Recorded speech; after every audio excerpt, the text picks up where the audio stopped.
Les amis, bonjour, j'espère que vous allez tous très bien. Nietzsche le Catalan sur votre écran. Et les gars, victoire du Barça contre l'Athletic Bilbao à domicile. Et celle-là, elle fait plaisir. Celle-là, elle fait du bien.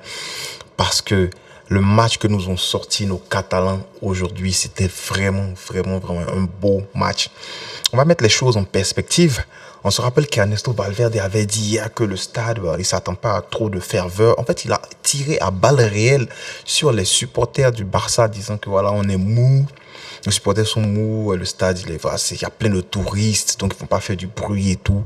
Bon, en fait, il n'y avait pas à dire ça, mais aujourd'hui, Mondrick, ils ont montré qu'ils connaissaient le foot parce que déjà, fast forward, on va parler devant là-bas de la sortie de Marc Bernal. À la sortie de Marc Bernal, standing ovation pour le petit. Donc voilà, franchement, ça fait plaisir. Aujourd'hui, quand j'ai vu le 11, je me suis dit, bon, il n'y a rien qu'on puisse faire. Il n'y a pas grand-chose qu'on puisse faire parce que l'équipe, elle a été amoindrie, l'équipe, elle a été réduite.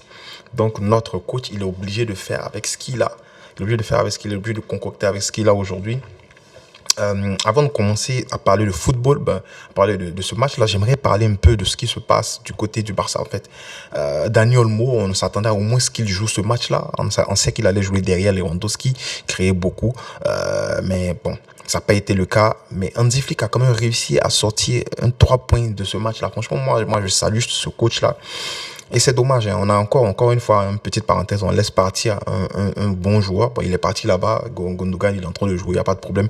Mais on n'est pas en mesure même d'enregistrer le mec pour qui il est parti. Donc, c'est beaucoup d'amateurisme. Et il y a même des journalistes qui le disent, des journalistes qui sont pas pro quelqu'un, qui le disent. Le problème avec ce Barça-là, c'est le manque de communication, le manque de fluidité dans la communication. En fait, si je veux être un peu plus franc, comme la vidéo précédente, je vais dire que c'est le mensonge, c'est le tâtonnage, ça énerve. Voilà, donc parlons de football maintenant. Ter Stegen au but, Koundé, Koubarsi, Martinez et Baldé en défense. Donc je vais m'arrêter là pour le moment. Et je vais commencer en disant que Koubarsi, pour moi, il n'a pas fait un bon match. Il n'a pas fait un excellent match comme il a l'habitude de faire. Mais en même temps, il n'a pas fait un match terrible. Parce que c'est vrai qu'il est l'auteur du penalty. En même temps, j'aimerais dire que ce sont des trucs de circonstance. C'est une erreur de jeunesse, je peux dire ça comme ça. Parce que là, il tacle. Mais vu qu'il est encore couché dans la surface, je me dis là, il n'a même pas besoin de tacler. Regardez Koundé, on va parler de Koundé tout à l'heure. Mais là, vu qu'il est encore couché dans la surface, c'est dommage que le pied arrière du joueur se trouve sous sa jambe. Voilà. Lorsqu'il fait le tacle, il n'y a pas de faute, mais c'est après qu'il y a faute. Donc voilà, j'ai pas envie de tirer sur lui. J'ai vu de très bonnes longues balles. Bon, il a quand même raté des longues balles aussi en direction de Torres, si je me trompe pas. Mais ce qui me plaît, c'est qu'Hansi Flick va pas s'énerver et puis lui crier là-dessus. Bon, Xavi, il avait l'habitude de faire ça. C'est son style de coaching. On va pas tirer sur lui. C'est comme ça qu'il a fait. Il a remporté une ligue avec. Donc, chapeau, merci à lui. Mais Hansi Flick, il va pas réagir. Il va pas réagir. C'est pas un Catalan. Les Catalans et les Basques, on les connaît. Donc, Hansi Flick, il réagit pas, comme ça. Et moi, je trouve que c'est bien la façon dont Hansi Flick réagit lors des matchs. C'est bien pour les gamins parce que ça aide au moins les gamins à savoir que bon, j'ai fait une erreur. Au moins, le coach ne me tire pas là-dessus. Au moins, le coach ne me blâme pas. Peut-être qu'ils vont les blâmer après. Ils vont lui dire, bon, écoute, tes longues balles, moi, j'ai pas kiffé, fais comme ci, fais comme ça. Mais sur le plat, sur le champ, comme ça, le fait qu'il n'y ait pas de réaction, c'est un petit truc sur lequel il faut parler. Je veux dire que c'est très bien. Martinez, bon, il n'y a pas grand-chose à dire sur Martinez. La défense, en général, je les ai trouvés un peu fébriles. J'ai trouvé que notre défense, bon, déjà dans le 11, il faut voir que Hansi Flick a fait un 11 offensif de malade. Le simple fait de drop down Casado et de mettre Pedri, je sais pas comment je vais dire ça. Il est en train de montrer qu'il veut aller dans ce match-là et attaquer. C'est ce qu'on a vu aujourd'hui. Il y a eu tellement d'attaques dans ce match-là. Il y a eu tellement d'occasions de but. Et même le but de la victoire, il est créé par le choix du coach qui est de faire jouer Pedri au lieu de Casado. Donc ce choix-là seulement, il a été payant. Et tu vois que voilà... Je dis pas que si Casado était là, il n'aurait pas fait cet appel-là, mais Pedri, on sait déjà dans le toucher, dans le geste, dans les petits espaces, il est élégant. Mais c'est ce genre d'appel dont on a besoin. C'est ces frappes de l'eau dont on a besoin. Aujourd'hui, petit appel, Et bon, il y a un grand Rafinha qui arrive à le trouver là-bas et puis voilà, ça fait but derrière. Donc voilà, je disais par là que le 11 du coach, pour moi, je l'ai trouvé très cohérent, même si au départ, je vais être honnête, Ferran Torres, je le voulais pas dans le 11. Je préférais Pau Victor, mais c'est un 11 qui est payant. Du coup, voilà, nous, on va se taire, nous, on n'est pas des spécialistes, on peut juste donner notre avis, c'est ce qu'on a fait. Du coup, dis-moi en commentaire, est-ce que toi, tu aurais mis Ferran Torres dans le 11? J'ai envie de voir, j'ai envie de savoir, tu aurais mis qui à la place de Ferran Torres? Donc voilà, parlons maintenant des latéraux. Je les ai trouvés très très intéressants aujourd'hui. En commençant par Baldé. Baldé, j'ai envie de dire que le Barça a attaqué à gauche, plus attaqué à gauche, mais on a quand même attaqué à droite, mais on a plus défendu à droite parce que le côté droit, notre côté droit qui équivalent au côté gauche de cette équipe-là, ils avaient Nico Williams. Et Nico Williams, si vous partez sur tous les sites, si tu n'as pas regardé le match sur tous les sites, va voir la note de Nico Williams. C'est une mauvaise note. C'est pas parce qu'il était nul. Bon, c'est pas une mauvaise note en tant que telle, mais c'est que la note est en dessous de sa moyenne. C'est pas parce qu'il était nul, mais c'est parce qu'il avait un client sur son côté, Jules Koundé, qui était aidé par Lamine Yamal. Lamine Yamal descendait aujourd'hui comme un malade pour venir défendre. Et j'ai apprécié, j'ai aimé ça. Il a récupéré des ballons contre Nico Williams. Jules Koundé a été excellent en 1 contre 1. Est-ce que je peux trouver même une statistique qui explique un peu les 1 contre 1 de Jules Koundé? Laissez-moi voir. Duel gagné. Duel aérien gagné, c'est 2 sur 2. Bon, il n'avait pas un client sur son côté en termes de duel aérien. Mais les duels au sol gagnés pour Jules Koundé, c'était 4 sur 8. Bon, il a fait disons, 50% de duels gagnés, mais ça avait beaucoup d'impact parce que les duels qui gagnaient, les 1v1 qui gagnaient, c'est contre Nico Williams et c'est dans sa surface. C'est dangereux. Nico Williams, on le sait, changement de rythme, versatile, dribbleur, comment je peux dire ça, virevoltant, dangereux. Voilà. Contre un Jules Koundé qui est dans la continuité, j'aimerais dire, de sa saison dernière et surtout de son Euro parce que en Euro, il a eu un client comme Nico Williams, il l'a fermé. Il a eu un client comme Leao, c'était compliqué quand même de fermer Leao. Mais bon, voilà. Donc, j'aimerais dire que Jules Koundé fait un excellent match aujourd'hui. Pour moi, dans la défense, là, c'est lui l'homme du match. J'ai pas envie de parler de Ter Stegen qui a raté, qui n'a pas été en mesure de sauver un penalty. Mais bon, un penalty, l'avantage est toujours du côté du tireur. Je l'ai pas trouvé nul aujourd'hui, Ter Stegen. Je l'ai trouvé surtout alerte parce qu'il y avait des ballons dans le dos. Vu qu'on jouait très haut, il avait des ballons dans le dos. Ter Stegen sortait pour venir ratisser ce genre de ballon-là. Et j'ai bien aimé. Au moins, il ne restait pas collé dans sa cage. J'ai apprécié ça. De l'autre côté, Baldé, pour moi, Baldé fait aussi un bon match dans les percées. Les erreurs, les fautes qu'on commet sur Baldé, ça aide beaucoup à libérer les joueurs parce que Baldé prend le ballon, il va percuter sur le côté de Berenguer, sur le côté de Lekoué, ben whatever, il a un nom de gourou, hein, mais Luku. Bref, il va percuter sur le côté, il aura une faute et ça va permettre à tout le bloc de monter. Et ça c'est comme une bouffée d'air frais à l'équipe. Donc, j'ai bien aimé le match de Baldé. Je l'ai trouvé très intéressant offensivement, notamment de très bons centres. Je crois que le centre qu'il fait, c'est lui qui fait le centre sur la tête de Lewandowski, qui finit sur le montant, un truc comme ça. Voilà, de très bons centres, dangereux sur les duels, récupération de balles, les duels, il a gagné beaucoup de duels au sol. Et Baldé, c'est 2 centres, dont un centre qui a été top, voilà, deux centres et un qui a été précis, voilà, il faut noter ça. Donc bon match de Baldé aussi. William, bon, Inigo Martinez, duel gagné, j'ai trouvé bien, j'ai bien aimé son duel contre Iñaki Williams parce que Iñaki Williams est très dangereux, mais dans la surface, j'avais peur qu'Iñaki Williams revienne sur son pied droit, mais belle couverture d'Inigo Martinez, je crois que c'était en première mi-temps, donc lui aussi excellent en termes de duel. Il gagne tous ses duels au sol, ses duels aériens. Aujourd'hui, il a été parfait contre son ancienne équipe.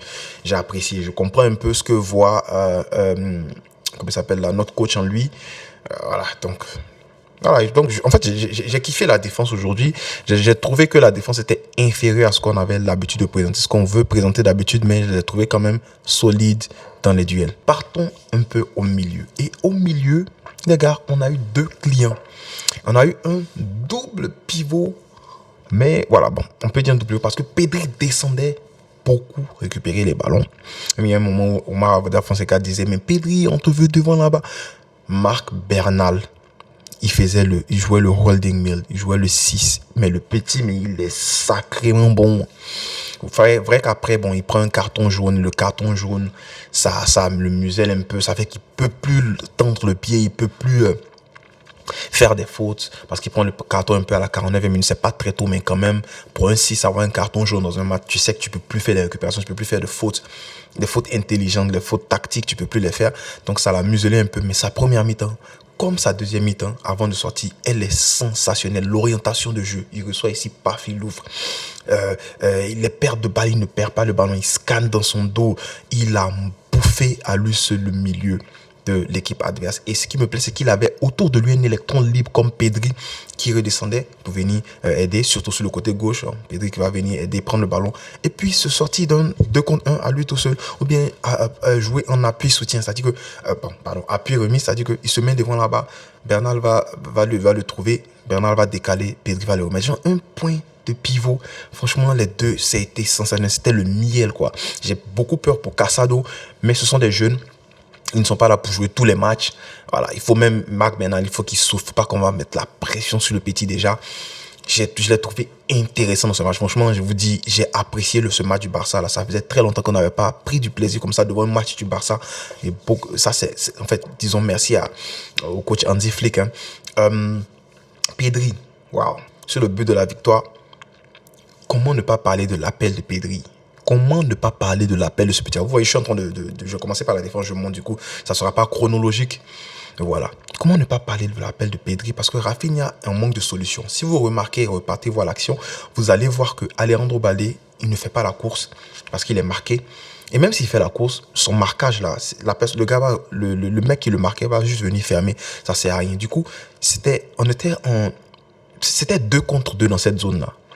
Donc, Alejandro Balde pointe du doigt, il demande à Rafinha de jouer vers l'arrière. Rafinha était en train d'aller vers l'arrière, il fait son prime, c'est un double contact qu'il fait, mais il fait sa petite croquette et qui sort de nulle part pour venir créer le surnom, pour venir faire un 3 contre 2, Pedri, intelligent, comme je l'ai dit, on était à 2 contre 2, Pedri est quitté de nulle part, il est venu et il crée le surnom. Et là, pour qu'il y ait réaction d'un défenseur de Bilbao, ça va prendre du temps parce que ça sort de nulle part. Voilà, parce que normalement Pedri doit être marqué par le numéro 10 là-bas, mais ils sont arrêtés là-bas et tout d'un coup il commence à courir, il vient dans la zone dangereuse et on lui fait une balle là, une très belle balle de Rafinha. Rafinha, il est le joueur qu'il pense être depuis la saison dernière, fin de saison. Il est le joueur qu'il pense être. Franchement, Rafinha, au début, on se rappelle, quand Rafinha arrive au Barça, c'était lui et Anthony, c'était au même niveau. Mais là, j'aimerais dire qu'entre lui et Anthony, il y a des années-lumière. Rafinha, excellent. Et surtout en numéro 10, Rafinha est sensationnel. Du coup, quand Olmo arrive, Olmo peut jouer à cette position-là. Mais je pense que Ferran Torres va laisser sa place et Olmo va se décaler un peu à gauche. Parce que Rafinha, au milieu, il est dangereux. Mais il y a une opportunité, mais j'ai demandé Rafinha. Il y avait 2 choix à faire. Soit tu fais une passe, ton pied droit à Pedri, dans l'axe, ou bien tu te décales un peu de ton pied gauche à Pedri, ou bien tu décales un peu, tu fais de ton pied droit à Lewandowski. Il a choisi l'option la plus difficile. Mais donne facilement, on va marquer, on va quitter là, Rafinha. Donne facilement, on va marquer, on va quitter là. Franchement, beaucoup d'occasions créées. J'aimerais dire que Pedri et Rafinha, ils ont été franchement les maîtres à jouer dans ce milieu-là. Ils ont beaucoup aidé à peser sur la défense. Ferran Torres, bon, il fait pas un match exécrable, mais la narrative aurait pu changer si Lewandowski lui avait fait cette passe-là. Tu te rappelles l'occasion où Lewandowski est un peu excentré, il décide d'enrouler son ballon. En même temps, c'est un 9, mais j'aimerais dire que, frérot, sur cette occasion, tu n'as pas besoin de frapper. Parce que tu as un joueur qui est dans l'axe là comme ça, qui est libre, un électron libre. Tu lui donnes, c'est un tap in but. S'il rate ça, moi, je prends mon billet d'avion là, il va le trouver là-bas, et puis je lui retire son numéro 7, je lui retire son maillot, il a qu'à partir. C'est bon. Mais Lewandowski décide de tirer et rate. C'est vrai que c'est poteau, mais c'est pas cadré. Si c'est poteau, c'est pas cadré. Ferran Torres, en même temps, pourquoi je trouve que son match n'est pas nul à jeter dans les oubliettes, c'est que Ferran Torres, quand même, dans ce match-là, c'est 4 ou 5 dribbles, je crois, et il réussit ces 4 dribbles. Les percées, on fait une faute sur lui. En fait, il permet au groupe de monter. Et voilà, il est en train de proposer quelque chose de bien défensivement aussi. Les duels gagnés au sol. Ferran Torres était 5 sur 5. Ferran Torres, il fait des erreurs, il fait des bêtises souvent, mais ce match-là, il n'était pas très nul de la part de Ferran Torres. Voilà.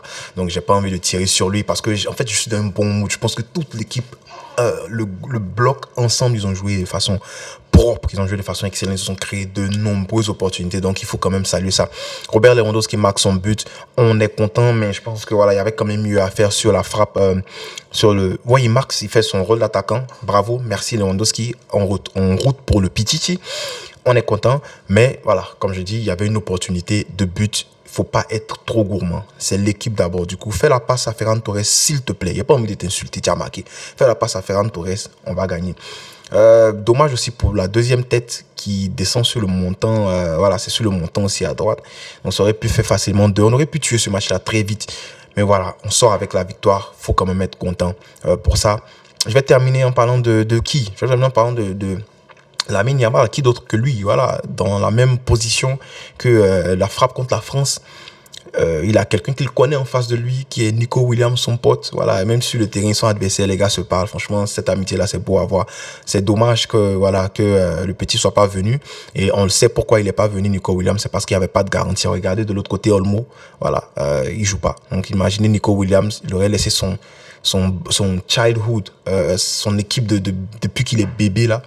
Il aurait laissé cette équipe-là venir au Barça et puis ne pas jouer. Voilà, contre eux en deuxième match de la saison, ne pas jouer. Franchement, c'est terrible, voilà. Donc, c'est un bon choix de sa part, disons-nous les vérités. Donc, Lamine Yamal qui est en face de son pote. Bon, comme t'es pas venu, je vais marquer sur toi. Lamine Yamal, on roule. Ouais, c'est dévié, mais j'aimerais dire que voilà, c'était très bien pensé de la part de Lamine Yamal qui fait un excellent match. Voilà, il prend de vitesse son vis-à-vis à chaque fois. Yuri Berchiche, là, franchement, c'était terrible de la part de Berchiche en face de Lamine Yamal. Lamine Yamal l'a terrifié, ce mec-là. Il a terrifié tout le monde sur son côté. Franchement, voilà, le petit, il est excellent, excellent, excellent. Et pour moi, rien d'autre que Lamine Yamal en tant qu'homme du match. Si je devais donner une note à Hansi Flick, franchement, dans ce match-là, je vais lui donner un facile 9 sur 10. Parce que la tâche est lourde. La tâche est lourde. Pour moi, l'équipe, elle est moins bonne comparée à l'année dernière. Mais bon, il a un retour de Pedri. J'espère que Pedri sera bien géré. Et si on peut avoir Pedri et Gavi dans la même équipe, franchement, oh my God, ça va être excellent à voir. Donc, voilà. Il a une équipe moins bonne que la saison dernière. Mais voilà, il réussit à... Ça, c'est un match très difficile hein, contre Bilbao. Mais il réussit à gagner ce match-là. Du coup, chapeau à lui. Et j'aime beaucoup sa gestion de match parce que tu te rends compte qu'il ne sort pas n'importe qui, n'importe comment. On mène 2-1. Il sort Marc Bernal pour Eric Garcia. Eric Garcia, quand il rentre, il ne fait pas un mauvais match. Il reste devant la défense. Je pense qu'il a comment je peux dire ça? Il a une consigne. On lui a dit, petit, il faut rester devant la défense. On mène, on ne veut pas de bêtises. Donc, il est resté devant la défense. Il a fait ce qu'il avait à faire, des fautes, des trucs comme ça. Et voilà. Et bon de revoir aussi Fermin Lopez. Hein. Fermin Lopez, lui, c'est un guerrier. C'est un guerrier. On se rappelle tous à chaque fois que le Barça jouait contre une équipe avant que les Gavi arrivent, Ansu Fati se faisait dominer, se faisait tabasser même sur le terrain par les Niom, les Jenny, tout ce que tu veux citer, tous les défenseurs là. Il n'y avait personne pour lever le petit doigt. En face de son équipe, il n'y avait personne. Mais depuis un certain moment, le Barça, quand tu touches quelqu'un, il y a toujours un autre gars pour venir défendre. Et c'est ce qu'on veut voir. On ne veut pas dire de vous battre, mais au moins montrer que vous avez des yucks, vous êtes des garçons, vous êtes des hommes, voilà. Donc, Fermin Lopez vient, bon, il prend son carton, mais bon, il est dit, on s'en fout un peu. Il fait quand même une bonne rentrée et tout. Donc voilà, victoire du Barça 2-1. Je vais m'arrêter là pour aujourd'hui. On pourra quand même faire une vidéo demain. Peut-être analyse tactique, pourquoi pas. Ça dépend. Si j'ai beaucoup de likes dans cette vidéo, je pourrais faire une analyse tactique. Alors, n'oubliez pas de liker, partager et commenter. Dites-moi en commentaire, c'est qui votre homme du match et c'est qui votre flop dans ce match-là. Flop, j'ai pas envie. Peut-être pour le résultat, on peut dire Koubassi, mais dans le jeu, si tu as regardé le match, tu sais que le petit, il a quand même été solide. Du coup, pour moi, dans ce match-là, je vois aucune flop. Ferran Torres, je le considère pas comme flop dans ce match-là parce que pour moi, Ferran Torres, il a pas marqué, mais il n'a pas été nul non plus. Voilà. Donc, je ne le considère pas comme flop. Donc, facilement, Lamine Yamal et Bernal, top pour moi. Donc, dis-moi en commentaire ce qui était top, ce qui était flop. Je serais content de lire ton commentaire et bien sûr, d'y répondre. On est content, on ne cessera jamais de le dire. Pisca, El Barça.